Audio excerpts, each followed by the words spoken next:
আসসালামু আলাইকুম, সবাইকে স্বাগতম। প্রিয় শিক্ষার্থী বন্ধুরা, আজকে আমি আইসিটি বিষয়ে সি প্রোগ্রামিং সম্পর্কিত টেস্ট পরীক্ষার এই যে আদমজি ক্যান্টনমেন্ট কলেজে যে প্রশ্নটি এসেছিল ওই প্রশ্নটির সঠিক সমাধানের চেষ্টা করব।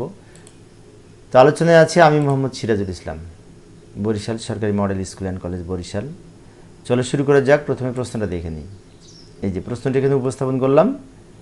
এইখানে একটি উদ্দীপক দেওয়া আছে, উদ্দীপকটিকে পড়ে দেখি কি বলা আছে। প্রহর, আবদুল্লাহ ও আবরার তিনজন শিক্ষার্থী মাঠে ক্রিকেট খেলায় মেতে উঠেছে।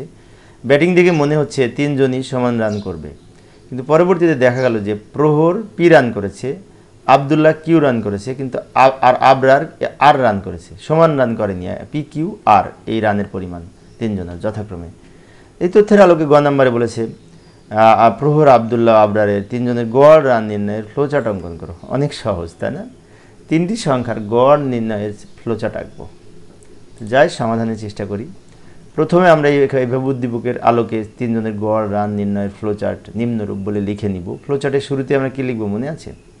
প্রতীক লিখবো, একটা শুরুর প্রতীক। এই শুরুর প্রতীকের মধ্যে লিখবো স্টার্ট। আচ্ছা, আমি প্রতীকগুলো আগে অঙ্কন করে নিই।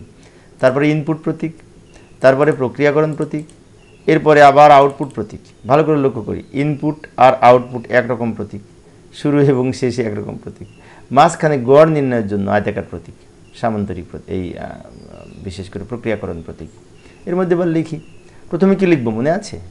প্রথমে লিখবো স্টার্ট, এরপরে ইনপুট আমরা পি কিউ আর লিখবো, কারণ পি কিউ আর হচ্ছে এখানে আমাদের রানের পরিমাণ। এরপরে এই পি কিউ আর পি প্লাস কিউ প্লাস আর ডিভাইডেড 3 মান বসিয়ে গড় নির্ণয় করব। আমরা তো জানি তিনটে সংখ্যা যোগ করে 3 দিয়ে ভাগ করে তো গড় হয়। পরের লাইনে এই অ্যাভারেজের মান প্রিন্ট করব, প্রোগ্রাম শেষ করব। প্রিন্ট, এখানে এই অ্যাভারেজের মানটা প্রিন্ট হবে, কারণ অ্যাভারেজের মানটাই বের হবে গড়, যেটা আউটপুট। এই হচ্ছে আমাদের গড় নির্ণয়ের ফ্লোচার্ট। আবার উদ্দীপকে ফিরে যাব। ঘনকে বলেছে তিনজনের মধ্যে সবচেয়ে কে বেশি রান করেছে তা নির্ণয়ের সি প্রোগ্রাম, অর্থাৎ পি কিউ আর এর মধ্যে কে বেশি রান করেছে তা নির্ণয়ের ফ্লোচার্ট না এই সি প্রোগ্রাম লিখতে হবে, তাই না? এই ইতিপূর্বে আমরা যখন মনে আছে করাইছিলাম তিনটি সংখ্যার মধ্যে বড় সংখ্যাটি নির্ণয়ের সি প্রোগ্রাম, সেটা এটা প্রায় সেম। আগে আমরা এবিসি ধরে করেছি, এখন পি কিউ আর ধরে করব। লক্ষ্য করি উদ্দীপকে তিনজনের মধ্যে কে বেশি রান করেছিল তা নির্ণয়ের সি প্রোগ্রাম। এখানে আমরা ইফ, এলস ইফ এবং এলস এই স্টেটমেন্ট ব্যবহার করে কাজ করব, কন্ডিশনাল স্টেটমেন্ট। শুরুতে আমরা একটি হেডার ফাইল যুক্ত করব, ইনক্লুড stdio.h। এরপর মেইন ফাংশন দিয়ে প্রোগ্রাম স্টার্ট করব। পরবর্তীতে এখন তিনটা রান, কিন্তু পিকিউ এর রান কিন্তু অবশ্যই পূর্ণ সংখ্যা হবে। রান কখনো তো ভগ্নাংশ হতে পারে না, তাই না? 5.6 রান কেউ করে না কিন্তু। তো যেহেতু রান সবসময় পূর্ণ সংখ্যা হয়, তাই আমরা এখানে পূর্ণ সংখ্যার জন্য ডেটা টাইপ হিসেবে আইএনটি কিওয়ার্ড ঘোষণা করব। ইন্টিজার টাইপ ডেটার জন্য ইন্টিজার টাইপ ডেটা টাইপ এখানে ঘোষণা করলাম। এরপর পি কিউ আর হচ্ছে ভেরিয়েবল, পি কিউ আর এর নাম লিখলাম। তো এবার ইউজারের কাছ থেকে পি কিউ আর এর মান নেওয়ার জন্য, তিনজনের মান নেওয়ার জন্য আমরা প্রিন্টএফ ফাংশনের মধ্যে লিখলাম ইন্টার ভ্যালু অফ রানস, অর্থাৎ আমরা বলে দিলাম রানগুলো ইনপুট দিন। অর্থাৎ প্রিন্টএফ ফাংশনের মধ্যে আমরা যা লিখবো এটা কিন্তু আউটপুট আকারে দেখা যাবে। এখানে যা লিখবো এটা দেখার পরে রান দিবে, ইনপুট দিবে। কয়টা রান? 3টা রান। তো এই রানগুলি আমরা স্ক্যানএফ ফাংশনের মধ্যে, স্ক্যানএফ ফাংশনের মাধ্যমে ইনপুট নিয়ে এপি কিউ আর এর মধ্যে সংরক্ষণ করব। তাই এখানে ফরম্যাটটা হচ্ছে স্ক্যানএফ হচ্ছে ইনপুট ফাংশন, %d 3বার হয়েছে, একবার পি এর জন্য, একবার কিউ এর জন্য, একবার আর এর জন্য। এবং প্রথম সংখ্যাটি পূর্ণ সংখ্যা ডেটা হিসাবে ইনপুট নিয়ে পি এর মধ্যে সংরক্ষণ করবে, দ্বিতীয় সংখ্যাটি কিউ এর মধ্যে সংরক্ষণ করবে, তৃতীয় সংখ্যাটি আর এর মধ্যে সংরক্ষণ করবে।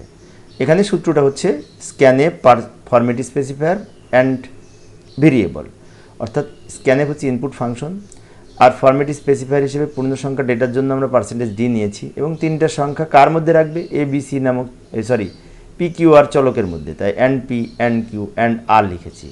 অ্যান্ড দ্বারা অ্যাড্রেস বোঝাই, অর্থাৎ address of P, address of Q and address of R, এটা দ্বারা বোঝাই। এ হচ্ছে ইনপুট অংশ। এরপরে আমরা ইফ দিয়ে কন্ডিশন যাচাই করব। সেখানে বলবো পি কিউ এবং আর অপেক্ষা বড়। এই যে if P greater than Q and P greater than R, আমি বলে দিলাম যে পি এর মান কি কিউ এর চেয়ে এবং আর এর চেয়ে বড়। যদি পি এর মান কিউ এর চেয়েও বড় হয়, আর এর চেয়েও বড় হয়, তাহলে কিন্তু এখানে লিখে দিব প্রিন্টএফের মধ্যে লার্জেস্ট রান হচ্ছে পি এর। লার্জেস্ট রান হচ্ছে পি এর, এখানে লিখে দিব। আর যদি এই কন্ডিশন ফলস হয়, ফলস মানে কি পি এর রান বেশি না, তাহলে আরেকবার তথ্য যাচাই করবে, সেখানে কিউ এর সাথে দুইটা কম্পেয়ার করবে। যেমন কিউ কি পি অপেক্ষা এবং আর অপেক্ষা বড়, কিউ যদি পি অপেক্ষাও বড় হয়, আর অপেক্ষাও বড় হয়, তাহলে এখানে অবশ্যই কিউ বড় সংখ্যা হবে, লার্জেস্ট রান হবে কিউ এর। এখন এইবার যদি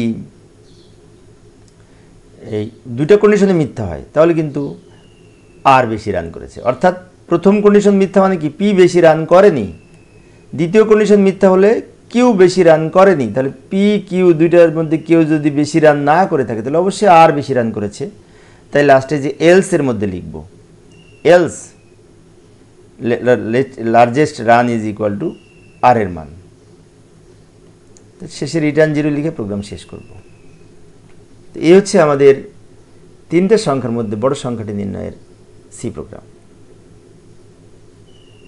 তো প্রিয় শিক্ষার্থী বন্ধুরা, এই ছিল আজকের আলোচনা। আমি শিক্ষার্থীদের অনুরোধে অল্প অল্প করে আলোচনা করি, যাতে শিক্ষার্থীরা বোরিং ফিল না করে। পরের ক্লাসটি দেখার আমন্ত্রণ রইল। খোদা হাফেজ।